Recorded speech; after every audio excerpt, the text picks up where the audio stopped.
And now, story time with the 5D crew. Before I came downstairs or upstairs, sorry, before I came upstairs, I had my beer fridge next to me, and I was grabbing my regular, podcast beer. And the first one I grabbed, I immediately had to go nope and put back because that some bitch is 13%, and I'm saving it for our D&D game. Okay, well, fair enough. Just to tag along to that, I did just basically mainline 50 milligrams of THC right before I jumped on. So if things get weird, you know why. If he starts looking very sleepy. uh, You know what I, I've actually realized since I've been on Zoom, like over these last 3 years, where I'm on Zoom all the time for work? You and I, people are going to judge us, and I'm going to say, do not judge us until you've actually seen it. So Eduardo and I are fans of the show Cougar Town. Not like rabid fans, but we watched it, we enjoyed it. We are, for all intents and purposes, fans. We yep, watched a show, we enjoyed a show.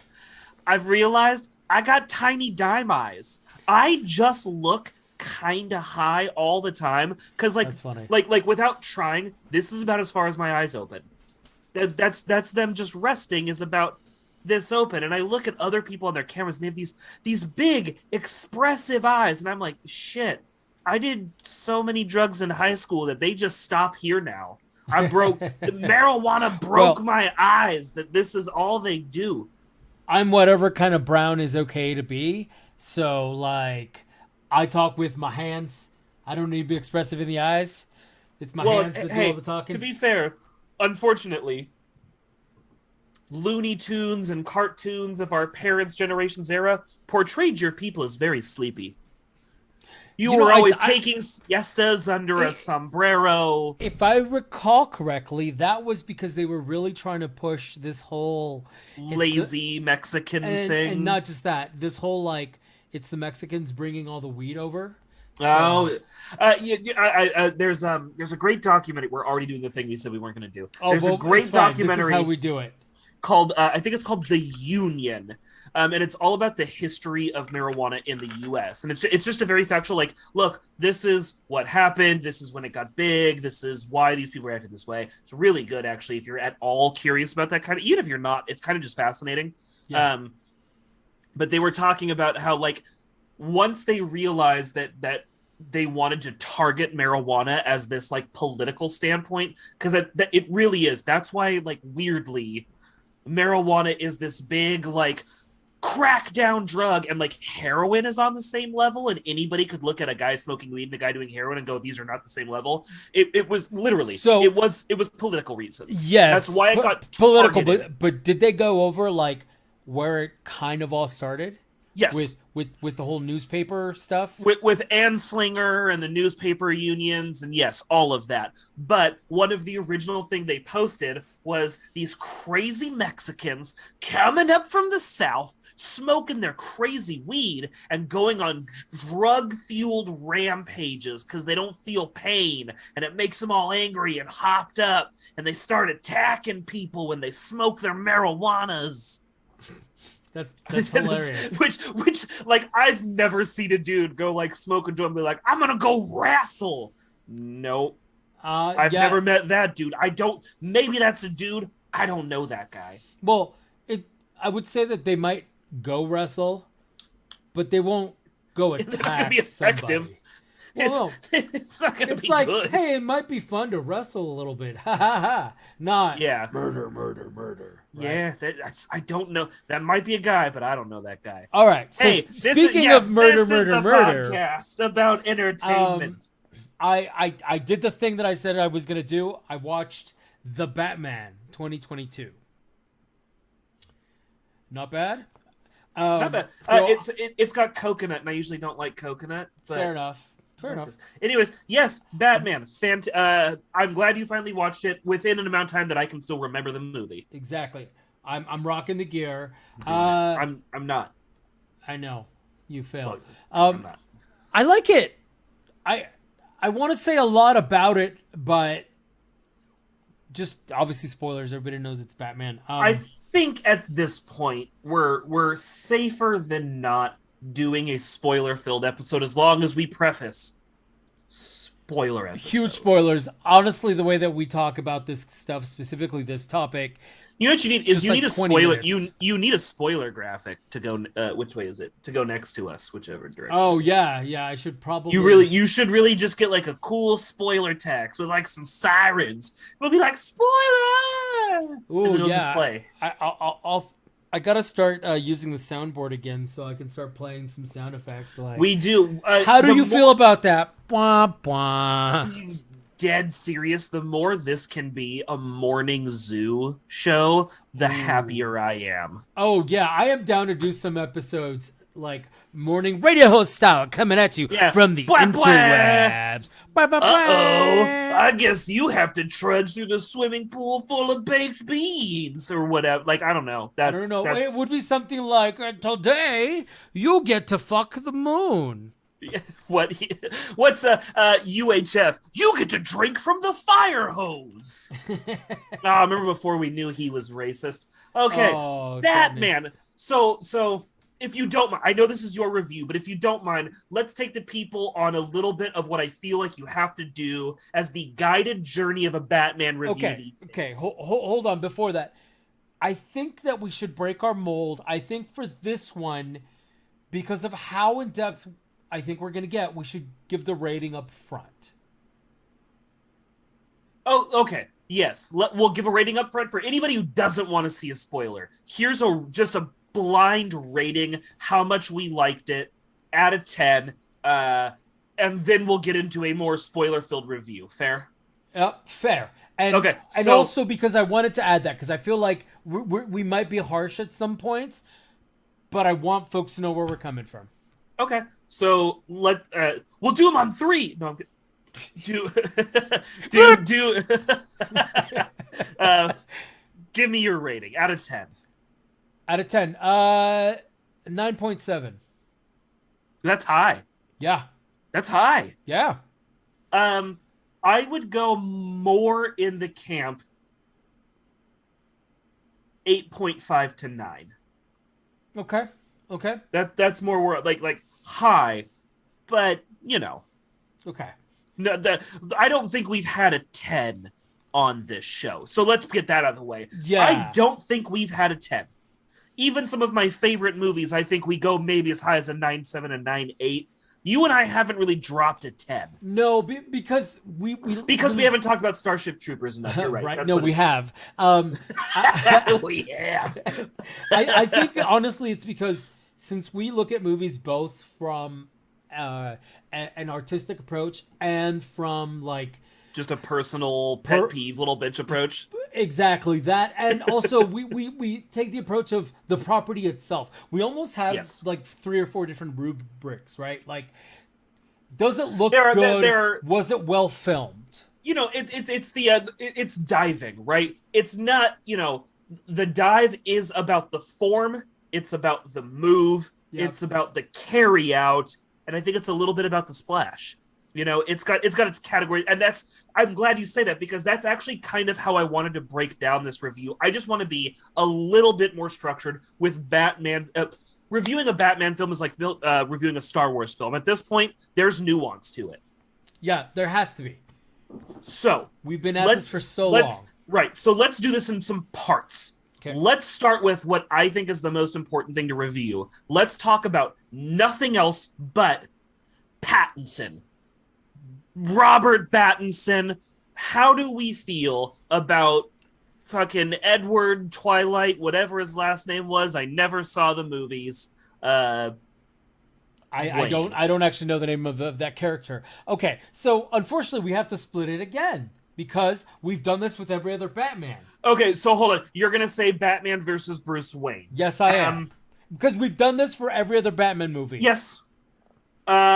So I okay, sure, but I still think that yes, we can nutshell this into this is our bit Yes. about if we don't do this, but if we did those chunky YouTube timelines where you label timelines, this timeline is called Pattinson. Actually, it's called Battinson. So let's talk Battinson. So let's do the smaller chunk first, and minor spoiler there. Let's do the smaller chunk first, and let's talk about Bruce Wayne. I think that was probably the weakest part of his performance. And see, my counter to you would be, I don't know if you can call it weak with how little it existed. So, bear with me. So here's maybe I disagreed with how it was written. So let's grant that, but it didn't match up. So like Two.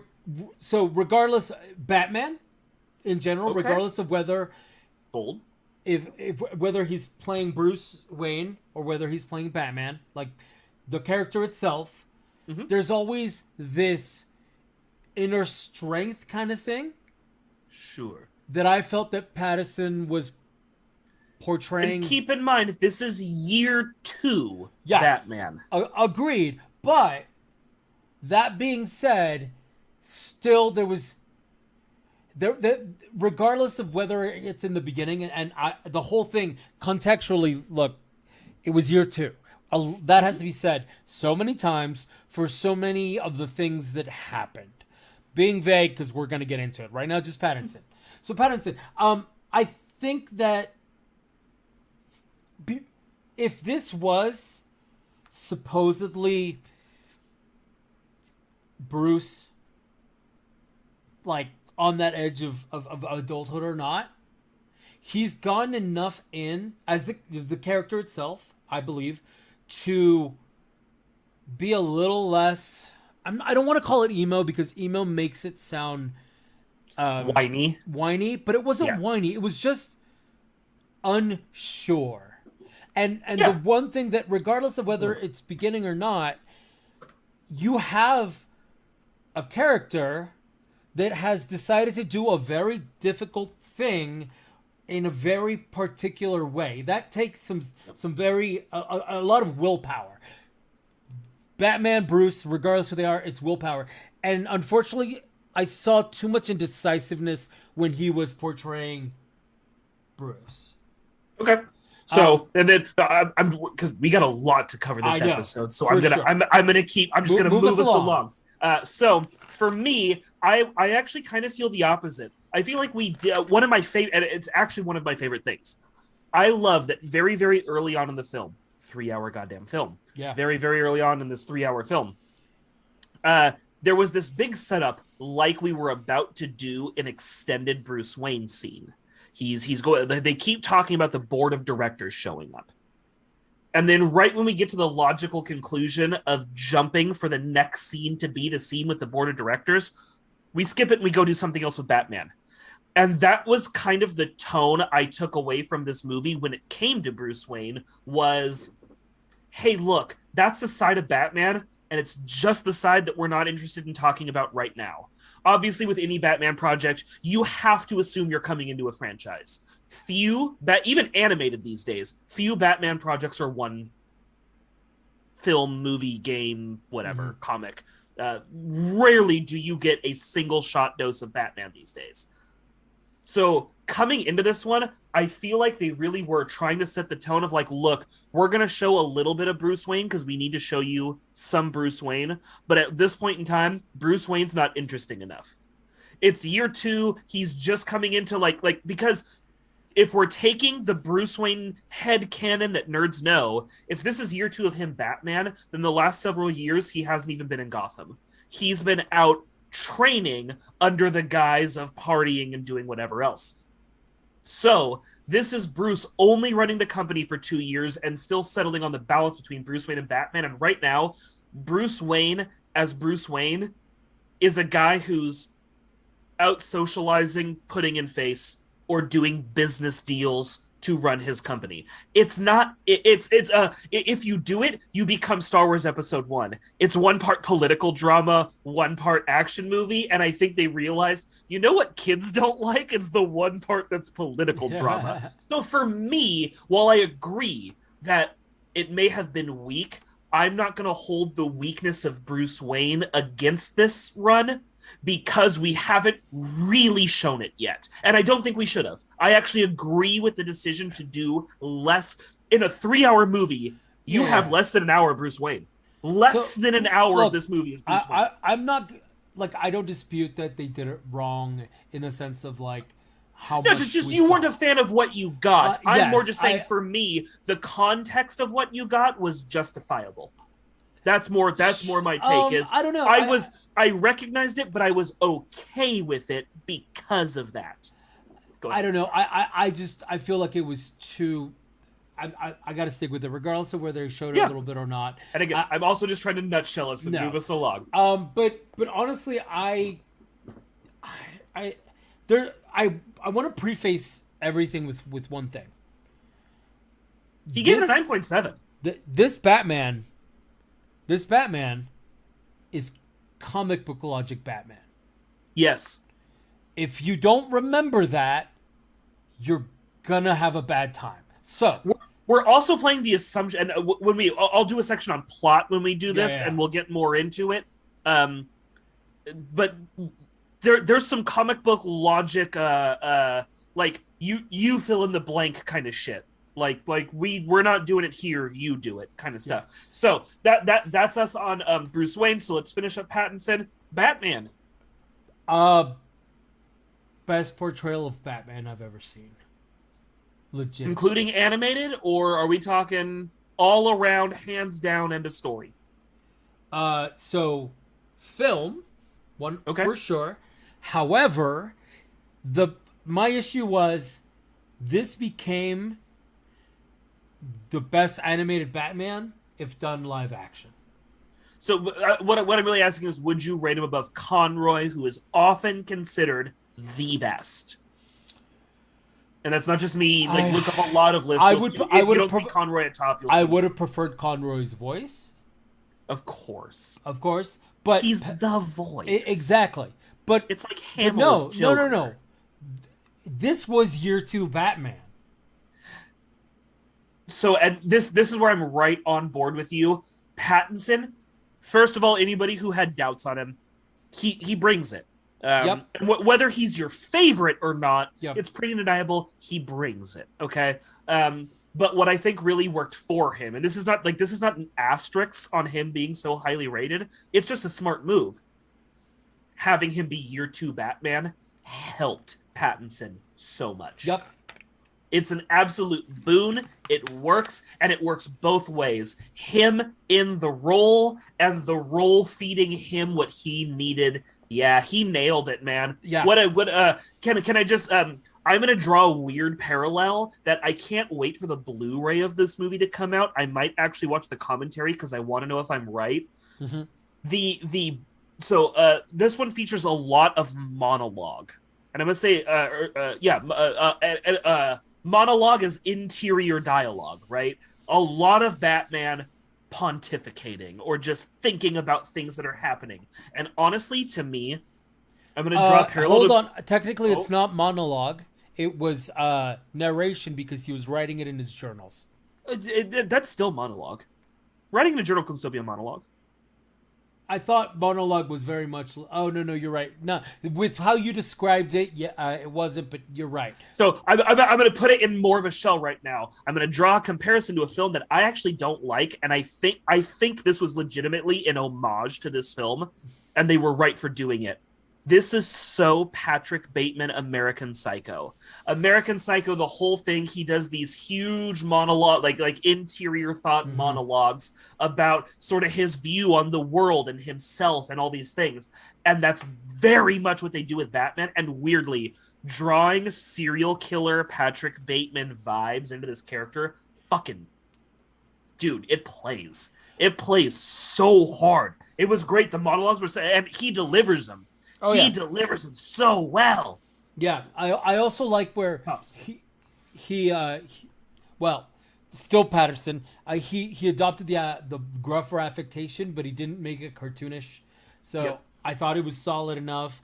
I will say that while you're taking it to be a kind of American Psycho, which I totally see, and I want to watch the Blu-ray just to see if I'm right. Yeah, I honestly, it really felt more like they were trying to do a play on the detective noir kind of thing.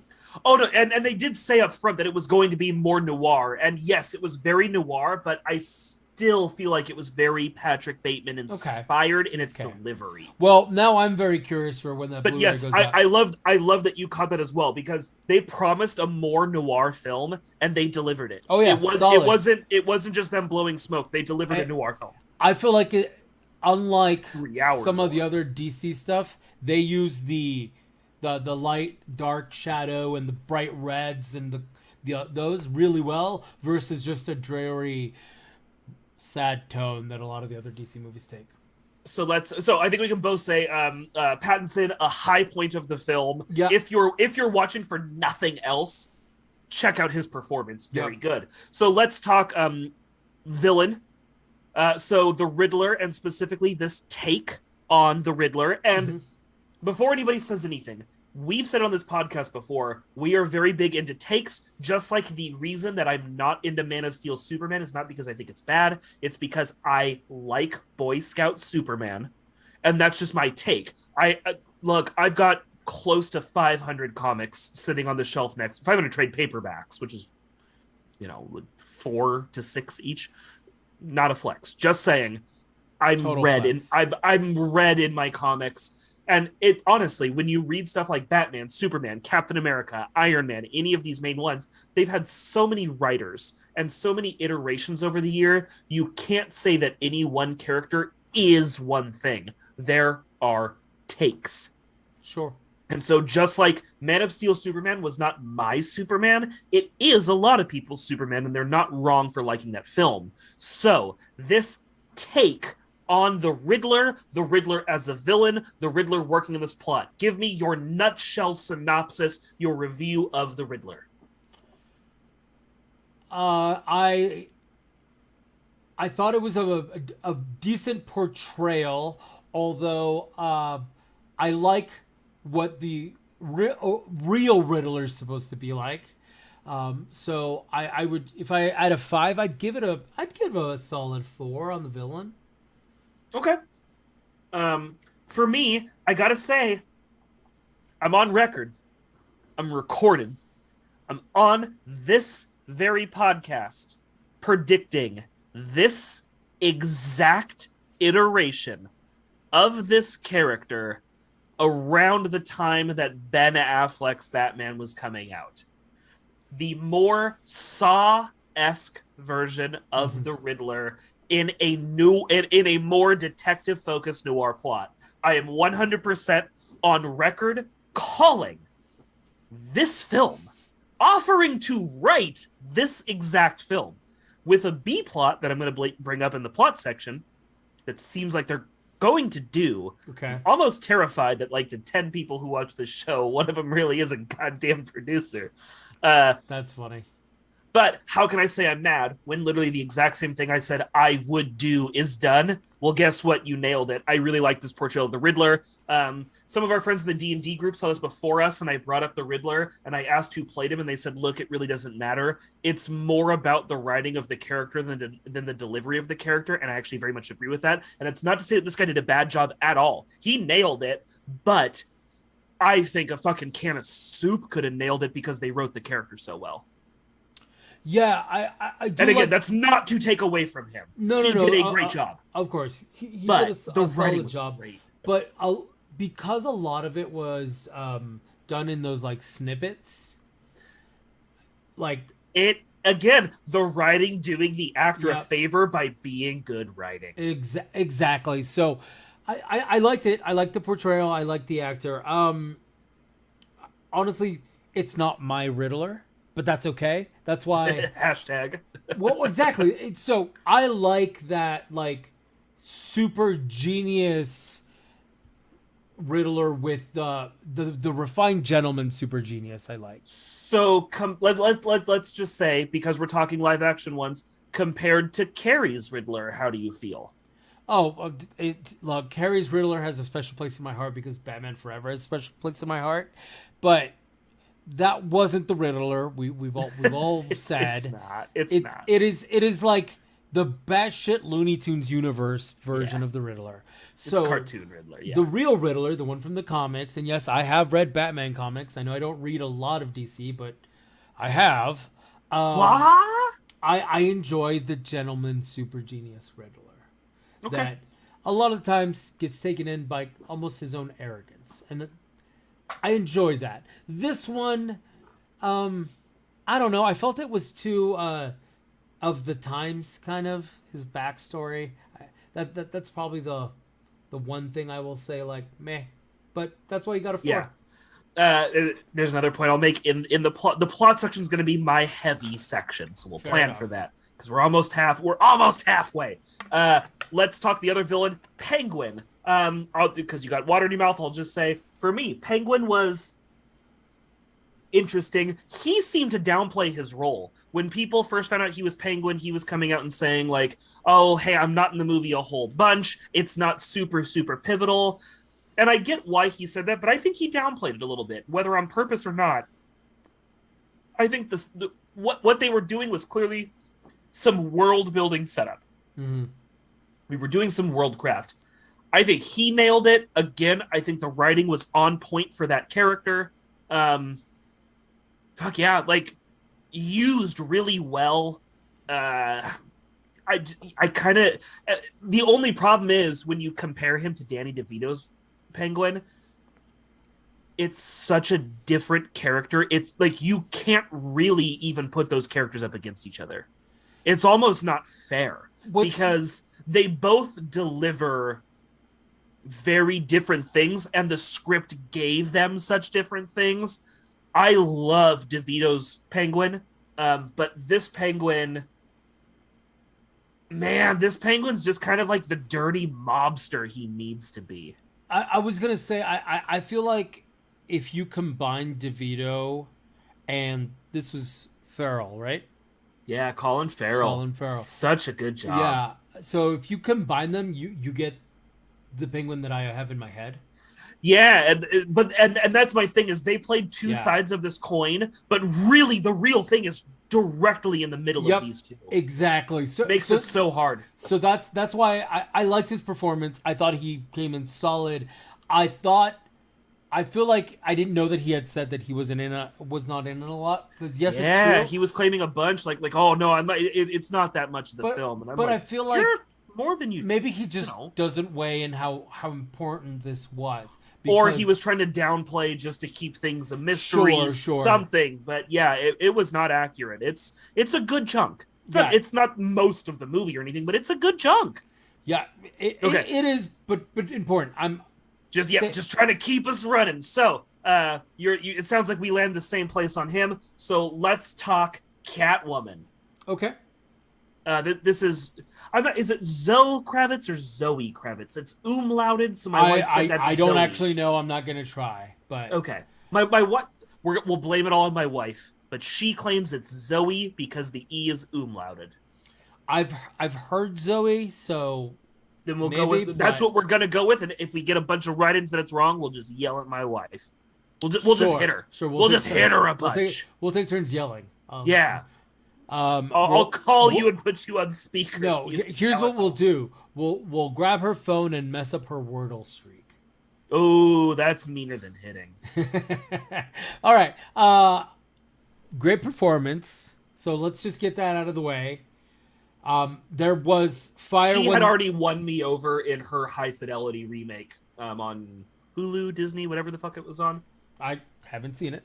But loved the original movie and loved her show on it. So good. So I thought she was solid. She was fiery when she needed to be, like her face, like the anger. There were moments where there was that like quiet desperation that I felt when she was thinking about her friend or things like that. I really liked her performance. Now talk about the character itself. I don't know. I'm really mixed. I didn't dislike this Catwoman. I just felt like I don't know. I always felt like Catwoman was a little bit less give a fucky. This is gonna be one of those ones where I couldn't look you in the eye and be like, you're 100%. This is one of those my Catwoman things. That's. And I get what you're talking about. I could probably even name a couple of the runs you read where she's like that. But there are just as many where this is a closer representation. Um, Little minor baby tweaks to her background and character that really don't Yeah. accumulate to anything that matters, in my opinion. I will say, I'm with you on everything. She did great, character great. Out of all the characters, I would say the writing for her is the weak. Like, mostly they just didn't give her a lot to do. It wasn't nothing. It wasn't weak. It wasn't downplayed. But I do want I to just think they could have interject. given her more. I do want to interject, and it'll be very brief. I love that while she didn't have a lot to do, she didn't get into that much trouble that needed rescuing. Yes, 100%. Love that. Yes. My weakest point for the character, you fucking come at me for this. I don't care. I fucking hated that mask. I hated it. Every second she had that stupid mask on, I was like, just take it off. I Hated it. I understood what they Hated that were. mask. I understood what they were trying to do. It was fucking dumb. Hated it. Because the problem is, we've already understood this is comic book logic. Why try to do that? And it was... I felt like somebody in the cast was like, well, she has to have a mask. No, she fucking doesn't. Just don't do it. There are plenty of Catwoman iterations that honestly didn't really have a mask. She could have thrown on sunglasses and it would have been better than that shit. Hated that mask. Yeah, or just have the dark line paint. Yeah.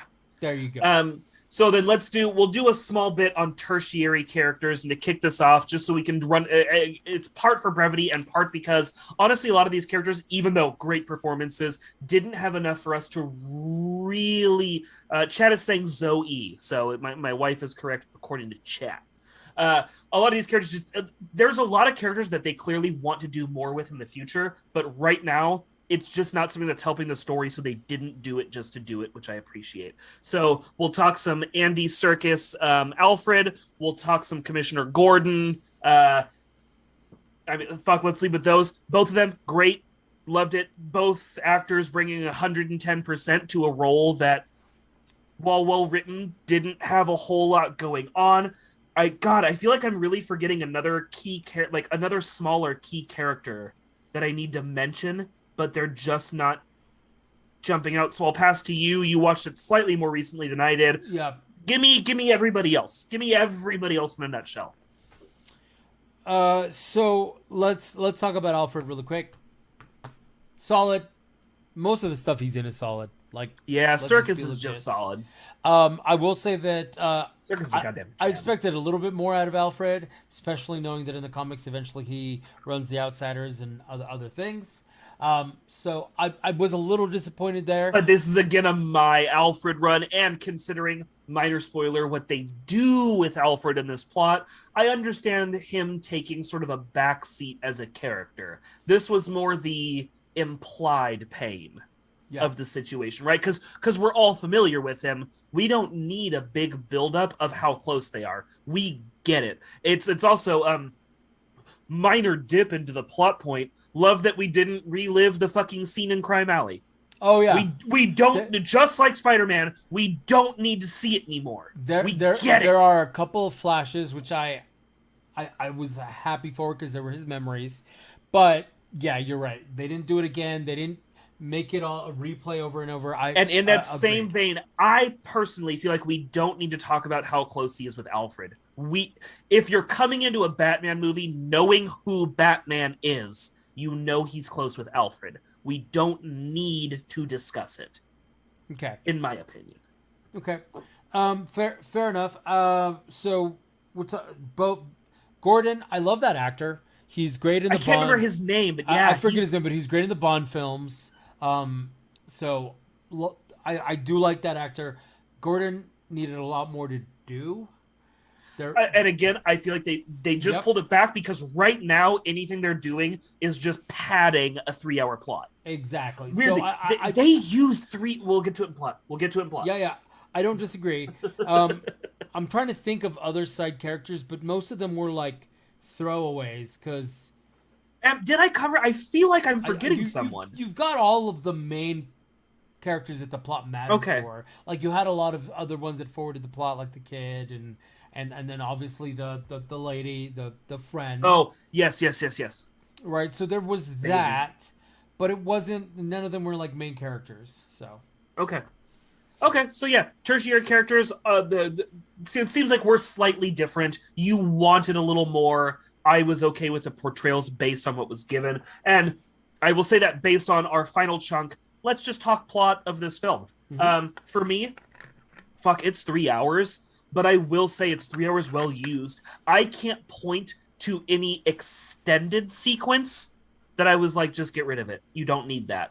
It's a well used 3 hours, but for me, a 3 hour movie is just. I think my wife and I watched it over 4.5 to 5 hours because between the dog having to go pee, me drinking beer and having to go pee at 3 hours, you're getting close between meal times. yeah, People at the door, fucking, excuse me, whatever. A 3 hour movie is a 5 hour movie easily. So we watched it over like 5 hours. I loved the noir take on it. I loved the Riddler's everything. The weak points in the plot for me, a little bit like you said before, a story of the times kind of thing, feeling a little old. I know that our D&D group would very much disagree with this. And I'm, again, you know me, you fucking do you. I don't care. For me, the billionaire bad trope is just a little done. And for me, again, like my Batman, I like a world where Thomas and Bruce Wayne are the exception to the rule on the billionaire bad trope.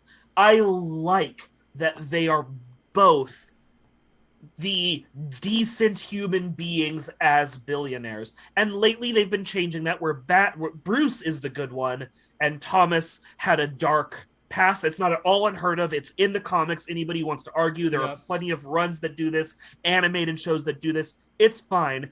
I just personally, I feel like that message is delivered. I feel like most people are sort of, no matter where you stand, sort of on the thing with like, yeah, corporations are really fucking people. We get billionaire bad. And for me, my comic book movie is where I go to escape that reality. I didn't like the billionaire bad subplot. They didn't go full, though. And I will say, Thomas isn't a full scumbag. I know, but hold on. Here's where I have to talk on that. So it wasn't just billionaire bad.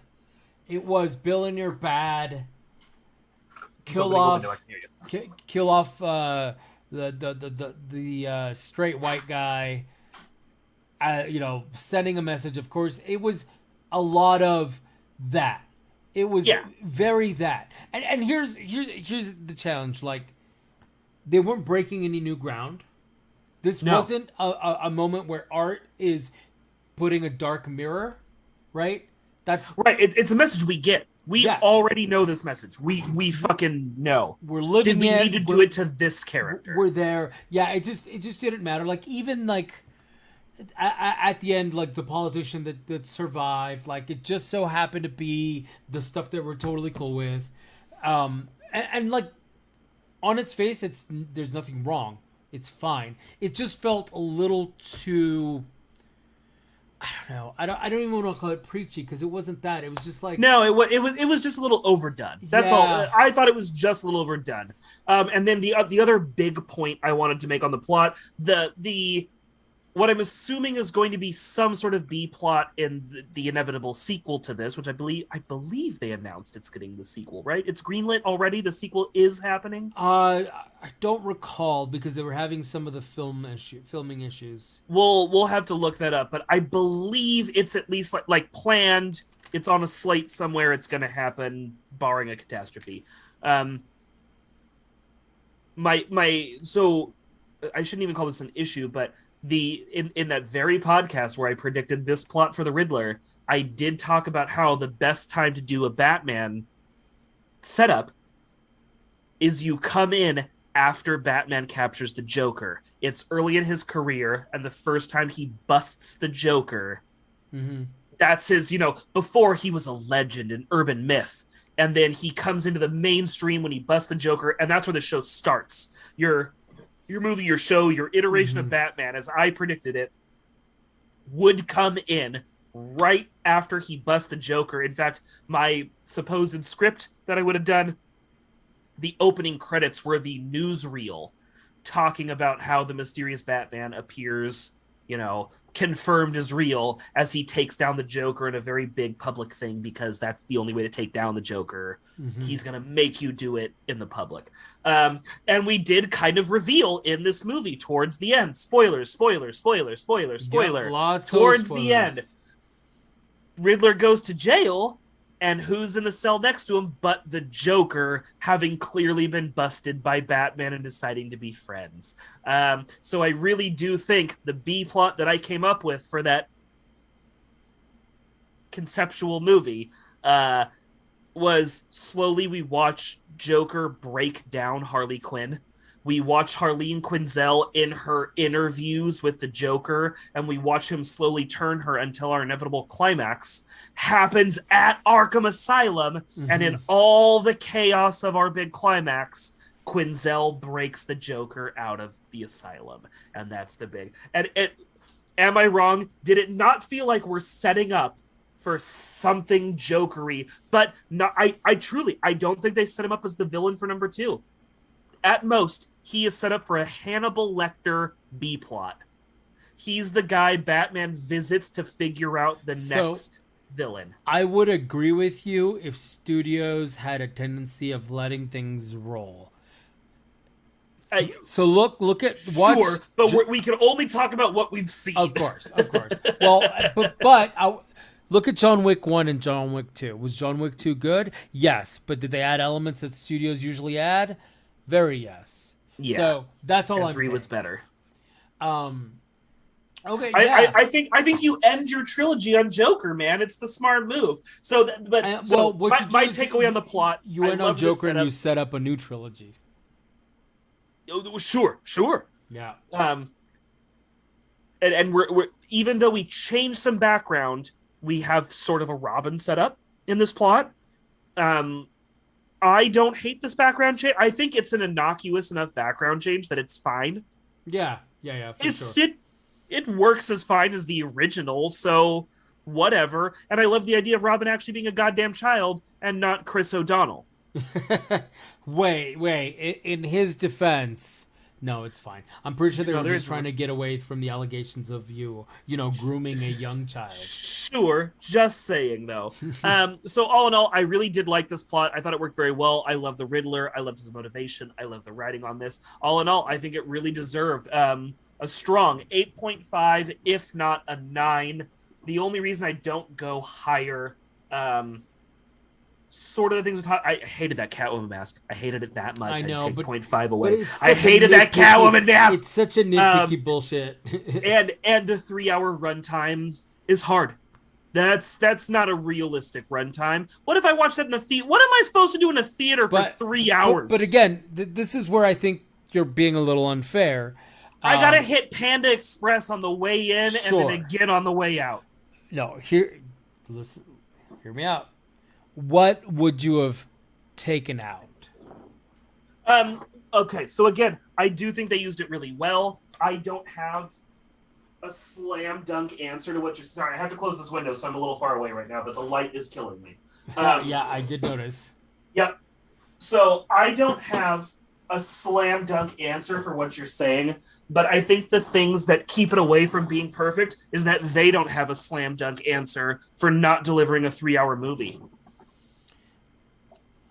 No, hold on. If as somebody who's trying to break into comics or even television, you're given your slate and your fucking page count, and you have to stay within it. And I think there's sort of an unspoken agreement. 1.5 for comedies, 2.5 hours for action movies, 3 hours for anybody who wants to be pretentious like Peter Jackson and Lord of the Goddamn Rings. Even 3 hours, I get it's becoming this epic standard, but have you ever seen anybody enjoy that 3 hours is becoming the standard? Clearly, people will deal with it, but they don't necessarily want it. And clearing the way to 3 hours only gives the opening for 3.5, 4, 5-hour movies. We have to cap it somewhere, and I'm going to start holding them responsible in my reviews. Okay. 9. Sure. Arbitrarily got it. That's our thing. here's the thing, though. Look at the difference between Dune and this. Where Dune, at the end, you were just no, like... not a fair comparison, because the average person doesn't come into Dune knowing Dune. Dune had to do setup. This movie even knew that it could skip the setup and still gave us 3 hours. So here's the issue. The weight of the character is so fucking enormous that because I can't think of any solid spot that I would take out and still feel like the movie was complete. Like I had enough context. It's because this is a huge character, a gigantic character. Here's what saves it for me. It's, yes, it was 3 hours, but the pacing made sense and mattered. Okay. While I'm 100% with you, and you are 100% correct, let's go back to our diving analogy for earlier. When you're rating a dive, form and splash are just a point of it. Yes, you pulled off the move. Technically, it was sound, but your form, your arm was a little bit too far out, and your splash was a little bit too big. You came in at 3 hours. A more elegant writer, we don't know, might have been able to pull it off in 2. I can't prove that they couldn't, and I just think coming in at 3 hours is something we have to hold them. So, from the chat, I'd rather have more episodes per season for a show than a greater length for movies.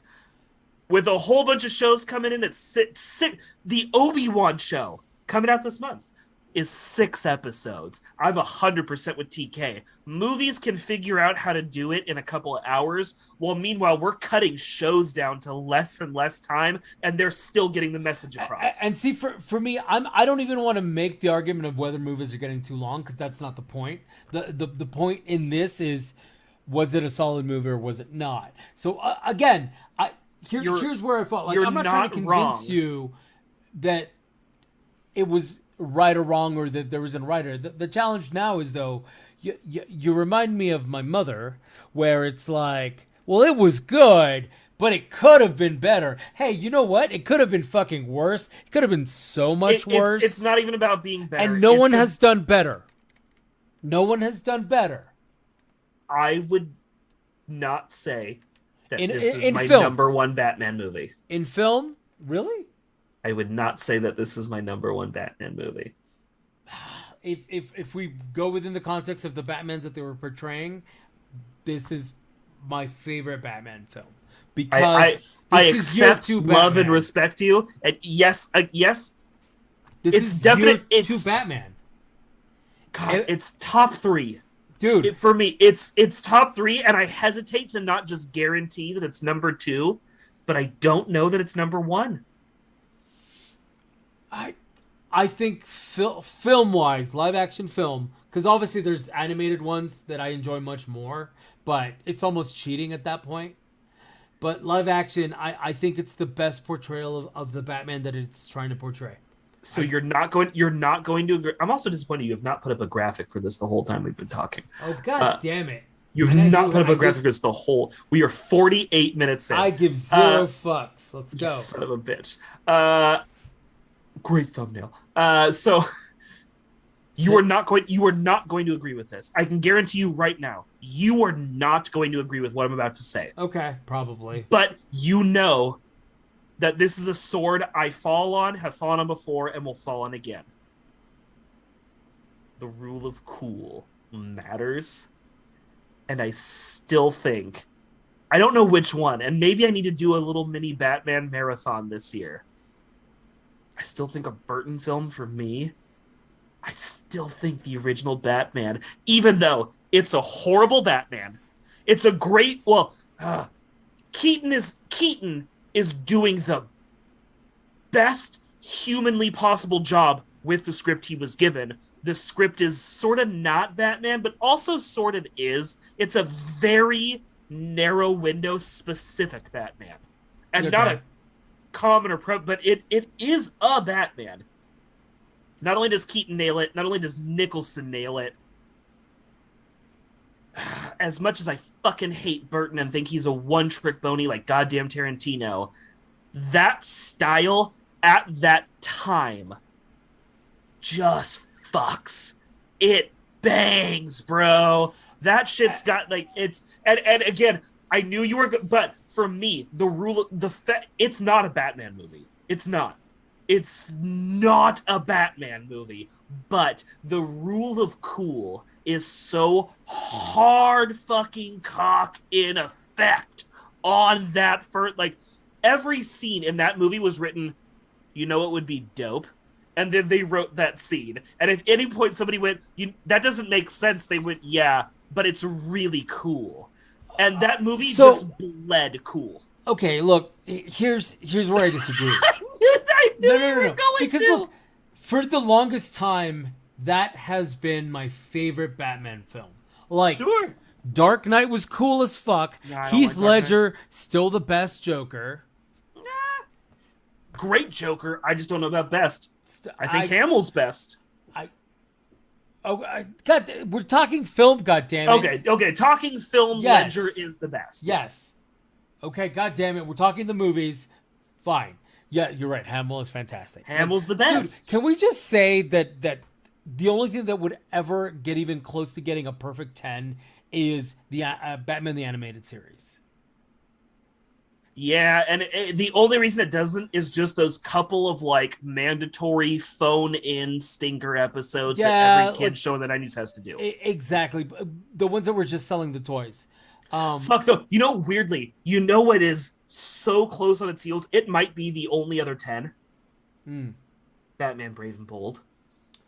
I haven't seen all of it. I'm not even just talking Batman stuff, but legitimately, if we're talking bodies of work that are perfect 10, I think both animated series and Batman the Brave and the Bold are, if they're not solid 10s, they are close contenders at like 9.8, 9.9. Month of just watching Batman stuff?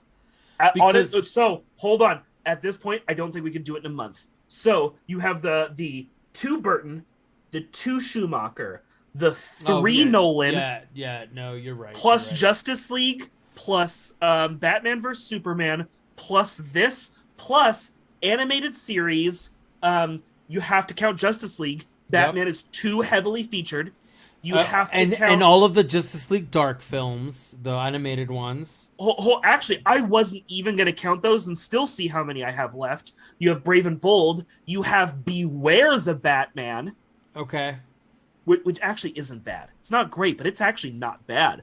And honestly, just between that, I think finishing that in a month, really tall order. Yeah, that's not going to happen, especially because you still have Mask of the Bat and you have all. Oh God, Mask of the Phantasm. Yeah, right. And then the other newer Batman animated films that you mentioned.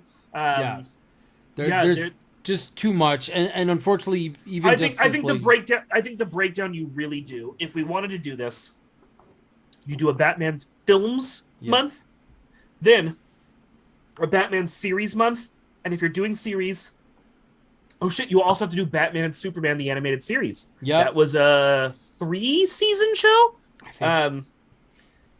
I would actually say don't do Justice League, don't do Batman and Superman. Literally, if you want to do a Batman TV show month, your shows that you're doing are going to be Batman the Animated Series, Batman Brave and Bold, and Beware the Batman, and nothing else. Those are and I'm not saying that's because they're the best. Justice League is one of the best portrayals of that Batman, hands down.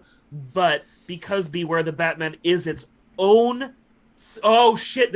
Oh, my God. I'm such an asshole. People are screaming at their computers right now. You're an asshole, too.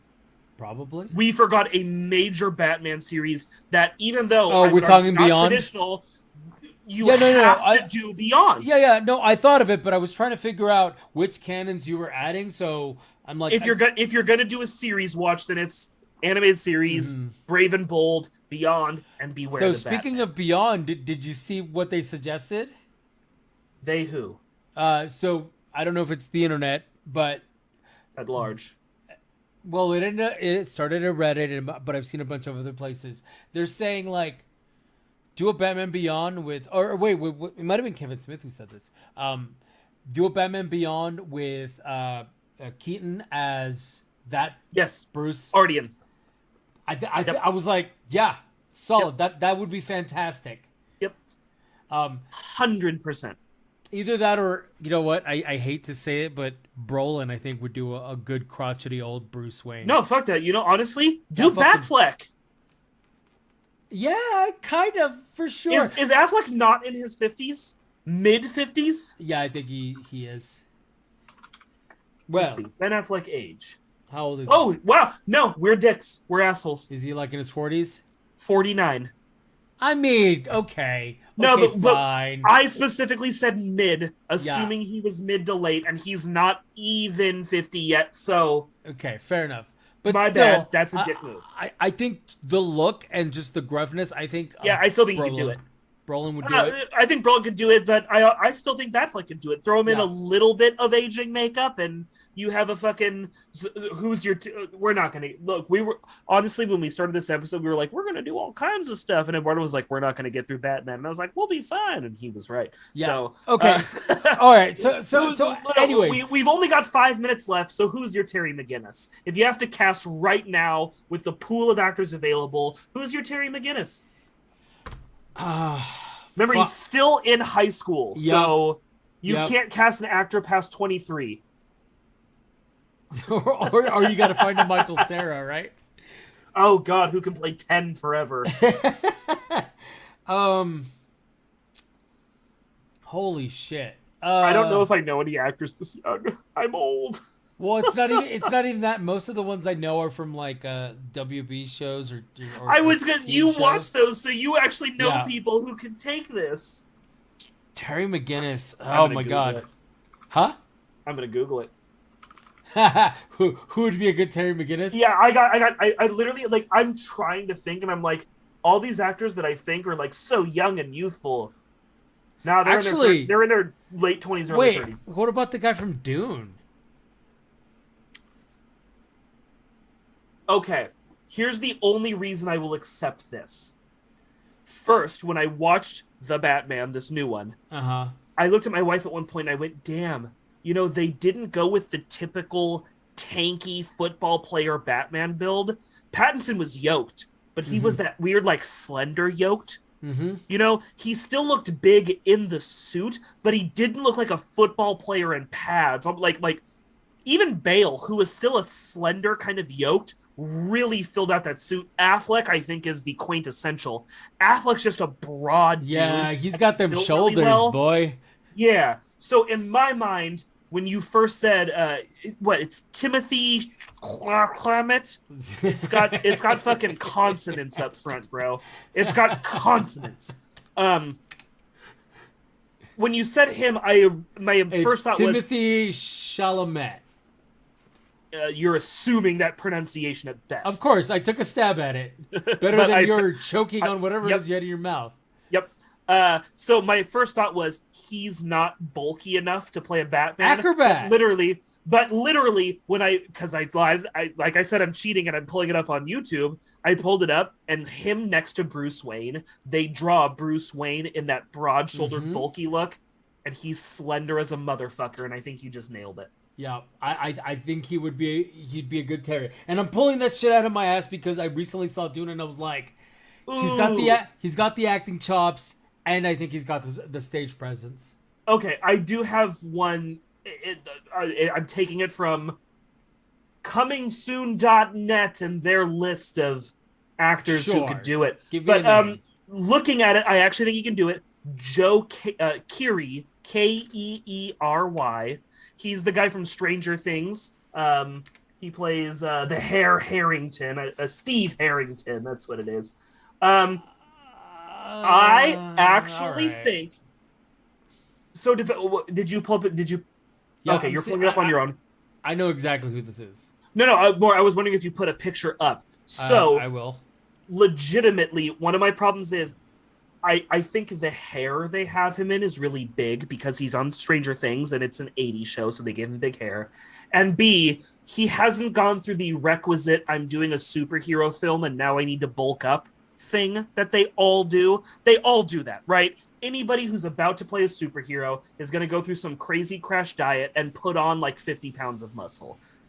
Chris Pratt fucking did it. See, he's got the big hair in this picture, So he's got the big hair in every picture I could find. Yes, no, Yeah. and I think he has to for Stranger Things. So I think chop his hair up real short and put him through the requisite put on like 15 pounds of muscle or whatever. And I think that dude has it for a McGinnis. I don't For know, a man. McGinnis. No, it's just he's got Chester the Molester face. That's the mustache. You're looking at a mustache. The other one. No, I there are pictures of him without a mustache. I didn't know this kid's his name. face is just look. I don't want to be a dick, but his face is just a little bit smushed and makes. He doesn't look like McGinnis. I'm sorry. Acting wise, I could see him. I could see him pulling off the character. I just don't think he has the look. I think he could get the look. I've been wrong in the past, so I won't disagree. But yeah, all right, we're over time. I have to pee. Who's your McGinnis? I already called my McGinnis. Oh, you did call him this. Then play us out. I have to pee. All right, and on that note, check us out Monday nights in 5D Podcasts on YouTube. We are here 7 to 8, or right after 7 and then right after 8-ish. Whatever happens. Also, Tuesdays, twitch.tv/Metagame Network. We are still doing multiplayer night. Last week, we actually played some golf with your friends, and just like every single time we played that, there were insults, there were pissed off people, and we're pretty sure that Sage cheats, and now we have it on record. On that note, final words, Bonsai. I have to pee. I knew he was going to do that. Bye. Bye.